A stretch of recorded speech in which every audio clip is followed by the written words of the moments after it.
this was the practice. Hindi ho ba? The practice of what?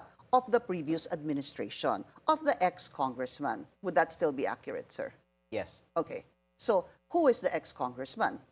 You can find that out on I Wikipedia. already did. It's former Congressman Eric Buhain. Tama?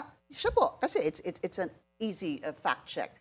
And he's the same person that you ran against in the 2025 elections. Nanalo po kayo, 250,000 something votes versus 75,000 votes of the incumbent, Eric Buhain. So, ano hong ibig sabihin ito?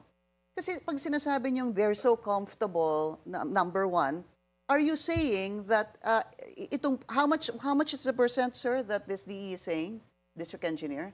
Ang sinasabi niya for the 2025 projects, makakakuha tayo ng 5 To 10%. hanggang 10%.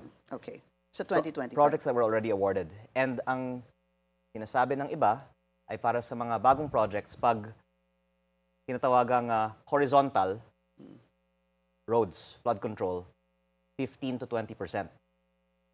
Pag vertical, multipurpose buildings, classrooms, hospitals, baka 10%. Did the district engineer say that the previous administration ay tumatanggap? Yes. Sinabi po niya yon.